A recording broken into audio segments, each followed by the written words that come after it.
القصه ديالنا كتبدا مع جاك دولار، واحد الاب امريكي اللي عادي كان غير باغي يوفر حياه مزيانه لمراتو اني وجوج بنات الصغار لوسي وبيز.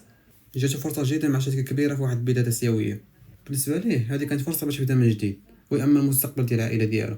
هكذا جاتو الطياره وسافروا كاملين جهه البلد الجديد، حتى واحد فيهم ما كان عارف بلي هاد الرحله غتبدل حياته من الابد. ملي وصلوا للمطار كان كلشي باين عادي، الناس داخله خارجه، موظفين خدامين، السياح كيدوروا بشكل طبيعي. في الطريق جهه الفندق تعرف جاك على واحد الراجل غريب شويه سميتو هاموند، واحد انجليزي اللي باين عليه عايش في البلاد مده طويله كيعرف الخبايا ديالها مزيان. هاموند كان انسان اجتماعي بزاف، بدا كيهضر مع جاك بوديه، كيعطيه نصائح على الحياه في البلاد الجديده. اما اني فكانت مازال متوتره شويه حيت ما كانتش متقبل الفكره انها غتمشي لبلد جديد اللي ما كتعرف حتى شي واحد تمايا. ولكن جاك كانت كتبان عليه متفائل وكيحاول يطمنها بان كل شيء غادي يدوز مزيان.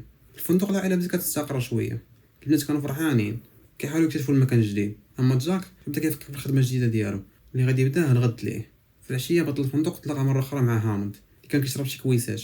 جلسوا شويه مع بعضياتهم وبداو كيشربوا وكيضحكوا تيخلقوا جو زوين، حتى جاك بدا كيحس بلي الامور غاديه في الاتجاه الصحيح. لكن وسط الجو الهادئ كانت شي حاجه غريبه. من بعيد كانوا كيسمعوا شي اصوات ديال الانفجارات خفيفه، شي اصوات بحال شي قنابل، لكن جا شي واحد ما عطاش شي اهميه كبيره. الناس في البار كانوا كيتصرفوا عادي بحال ما طاري والو، حتى الموظفين كيتصرفوا بشكل اللي عادي. هادشي علاش جاك ما شكش بزاف. في الصباح التالي فاق بكري قبل كلشي، بما انه ما كان عندهم ما يدار حتى تبدا الخدمه ديالو. قرر يخرج يدور شويه في المدينه ويقلب على شي جريده باش يعرف الاخبار اللي كدور في المدينه.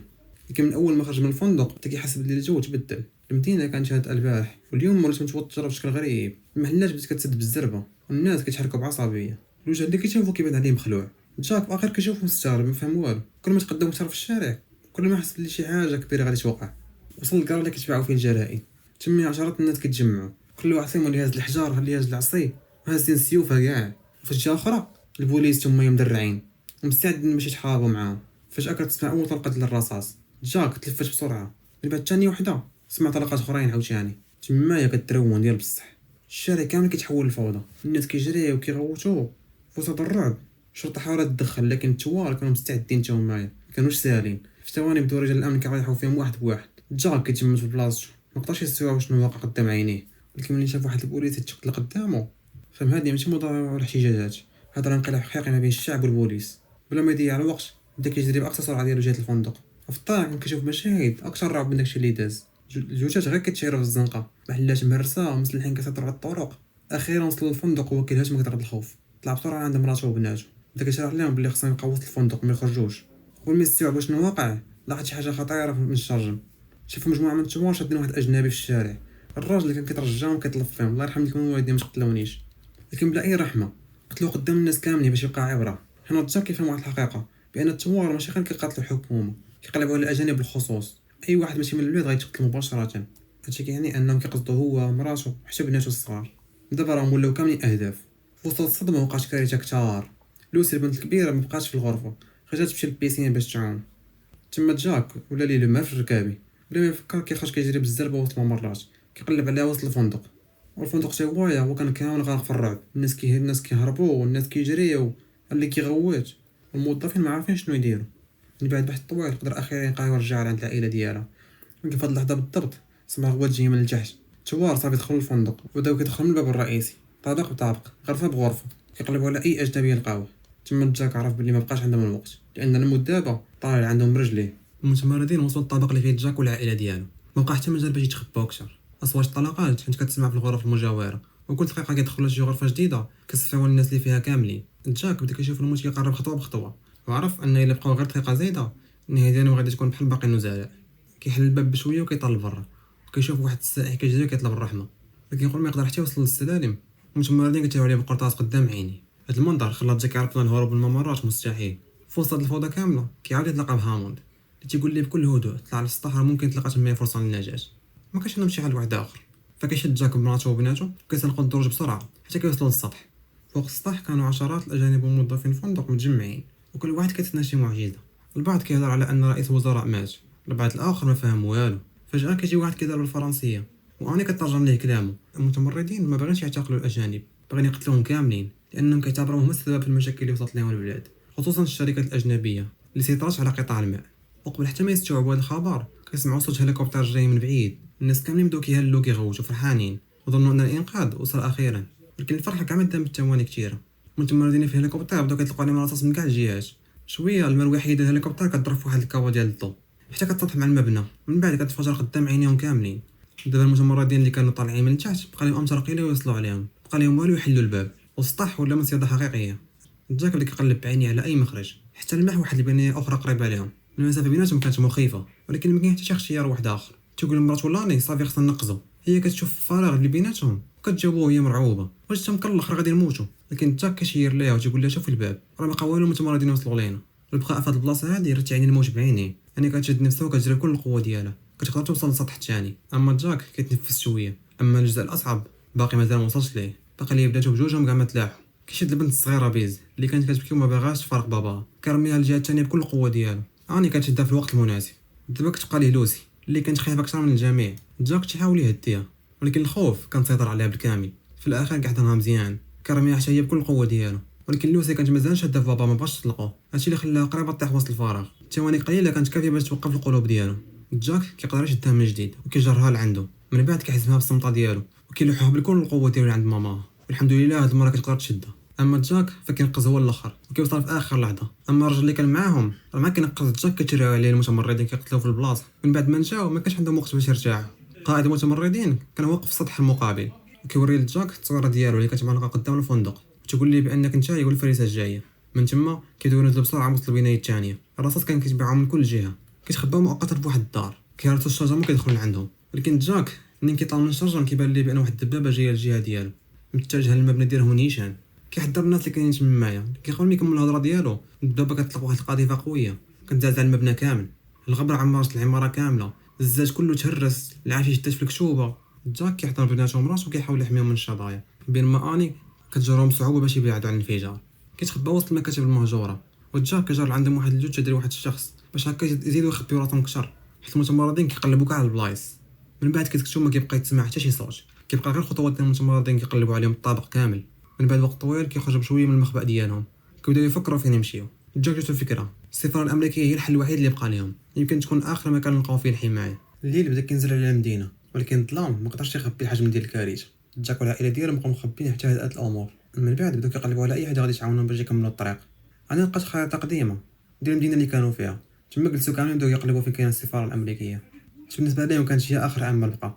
قبل ما يخرجوا جاك لمح من الشجر منظر عمرو غادي ينسى حياته كامله.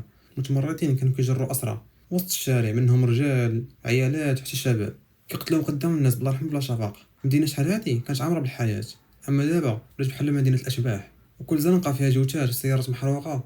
فجاه كيسمعوا حركه داخل العماره، واحد من المتمردين دخل كيقلب على اي حاجه باش يسرقها. ما كانش عارف ان جاك وعائلته مخبيين تمايا وعلى بعد خطوات قليله منه. جاك شد النفس ديالو وتخبى حتى قرب المتمرد. من بعد هجم عليه دفعه وحده وبدا كيدابز معاه بكاع القوه ديالو، لكن هادشي كامل ما يديروش الصوت باش هكا ما يسمعوش الاخرين.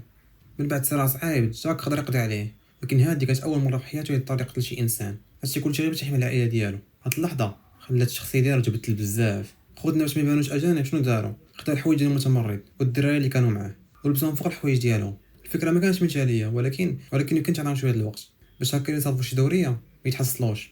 من بعد جاك هبط للزنقه وبدا كيقلب على شي موطور يكون خدام. بدا كيقلب فيهم واحد بواحد، بصح لقى واحد فيهم خدام.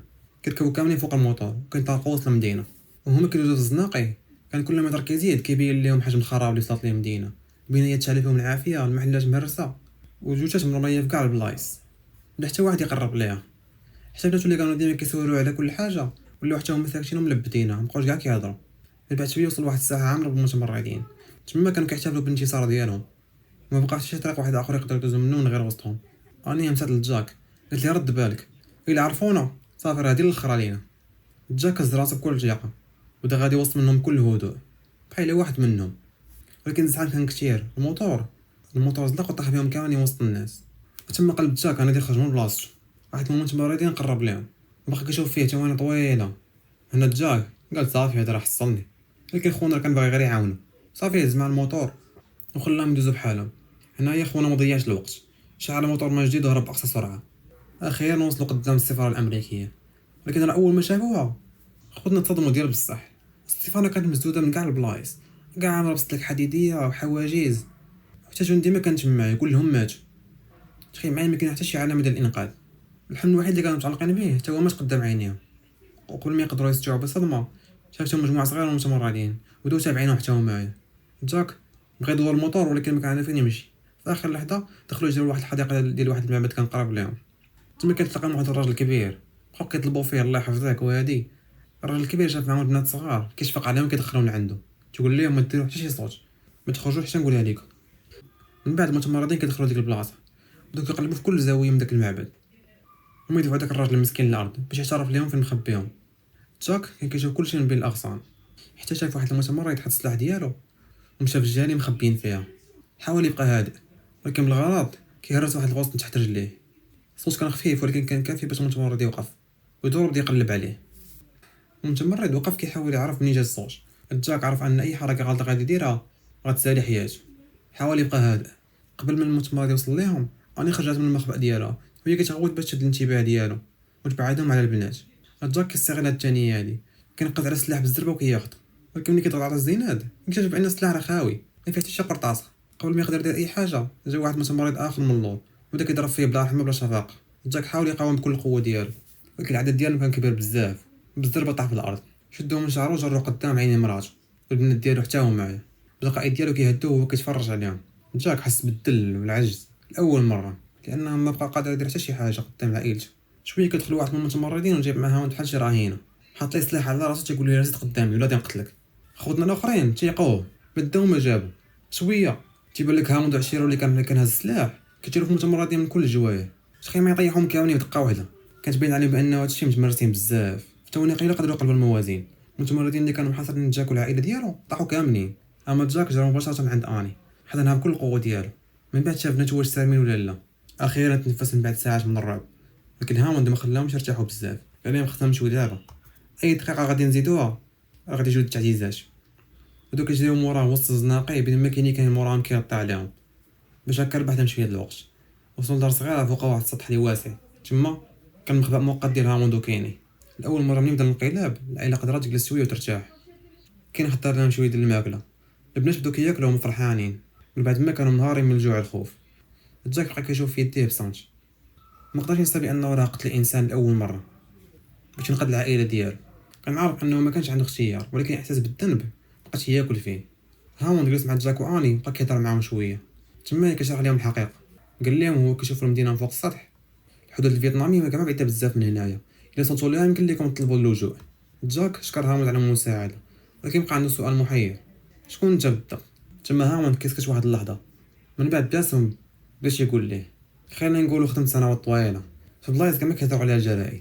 من بعد تبدل الوجه ديالو واعترف واحد حاجه ما كان حتى شي واحد متوقعها. اليوم كاين شركات غربيه وحكومات اجنبيه كان عندهم دور كبير في الضغط على هذه البلاد باش توقع اتفاقيه اقتصاديه اللي غتدخلهم في ديون كبيره. هادشي ساهم في الغضب ديال الناس حتى وصلوا على هذا الانقلاب الدموي وخلاهم يمشيو يجدوا الاجنبيين يقتلوهم. يمكن انا وركت على الفردين ولكن بطريقه او باخرى ساهمت في هادشي اللي وقع.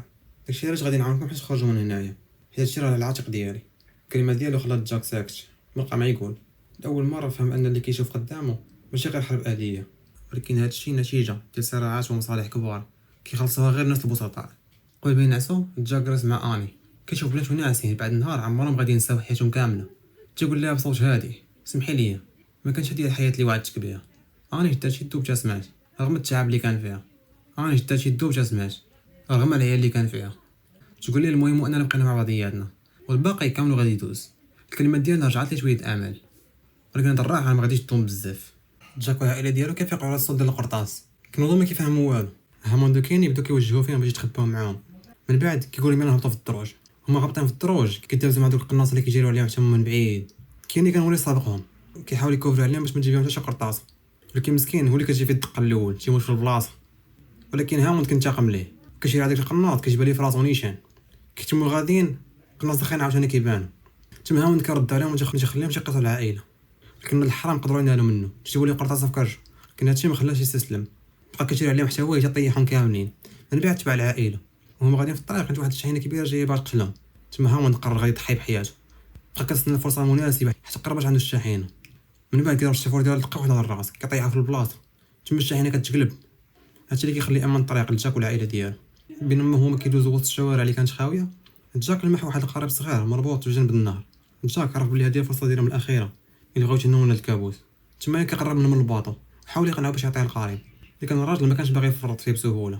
جاك ما كان عنده ما يدير، ما عنده لا فلوس لا والو. شنو قرر يعطيه؟ عطا الساعه ديالو اللي كانت من الذهب.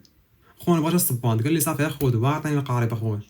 هما كيوجدوا باش يهربوا، حتى كضرب بهم واحد المجموعه ديال الثوار. مول الباطا فهم الخطر بسرعه، هو يخبي جاك والعائله ديالو تحت القارب باش هكا ما يشوفهم حتى شي واحد. لكن الحظ ما كانش معاه. واحد من الثوار لاحظ شي حركه غريبه، قرب باش يشوف شنو كاين. في ثواني قليله كيكتشف المكان ديالهم بدا الشباب. جاك حاول يقاوم، ولكن العدد ديال الثوار كان كبير بزاف، غلبوا عليه. شدوه بداو كيضربوا فيه، كاع ما بقاش عنده القوه باش يدافع على راسو. في هاد اللحظه المرعبه جرات لوسين عند باها باش تحاول تعاونو، لكن الثوار شدوها مباشره. شنو غيديروا ولاد الحرام؟ غادي يخليوها واش السلاح وتوجهوا لجهه باها باش تقتلها. بداو كيجبروها تقتل باها بيديها. جاك كان كيشوف بنته مرعوبه، عارف بلي اللي تردات غادي يقتلوها حتى هي. باش ينقذها بدا كيشجع فيها وتيقول لها غير ورك على الزينات، غير ورك، ماشي مشكل اللي كانت الثمن وحياته، المهم انت ما تتعدايش. ولكن قبل ما توقع الكارثه، مرتو اني خرجت من داك المتمرد، ضربته بكل قوه بواحد الحديده، تخون طاح غيب في البلاصه. تم تبدلات الموازين. جاك كيستغل الفرصه، حتى هو دار اخر مجهود ديالو، قدروا كاملين يقضيو على الثوار وينقذوا العائله ديالو. بلا ما يضيعوا حتى ثانيه وحده ركبوا القارب وانطلقوا وسط النار باقصى سرعه. كانوا عيانين بزاف، مجروحين وخايفين، لكن الامل بدا كيرجع لهم من جديد. من بعد لحظات وصلوا اخيرا للحدود الفيتناميه، بداو كيغوتوا كيطلبوا المساعده، ولكن الجنود الفيتناميين سمعوهم. الثوار وصلوا حتى هما للضفه الاخرى، ولكن من شافهم الجيش الفيتنامي وجا لهم تحذير واضح: اي طلقه نار غادي ديروها غادي نعتبروها اعلان الحرب ضد فيتنام. في ديك اللحظه الثوار وقفوا، ما عندهمش الجيش الكامل باش يقدروا يديروا حرب ضد فيتنام. فيتنام كانت قويه بزاف. واخيرا بعد ساعات طويله من الهروب والموت والرعب اللي كانوا عايشين فيه، جاك والعائله ديالو قدروا ينجاو. العائله اللي دخلت لهاد البلاد وهي كتفكر غير في بدايه جديده، خرجت منها بمعجزه. من بعد كل اللي عاشوه، اخيرا ولي عندهم مكان امن يقدروا يتنفسوا فيه. انا تنبغي نقول لكم بان الفيلم ديالنا ساهله، ما تنساوش تخليو لايك سبسكرايب وتهلاو.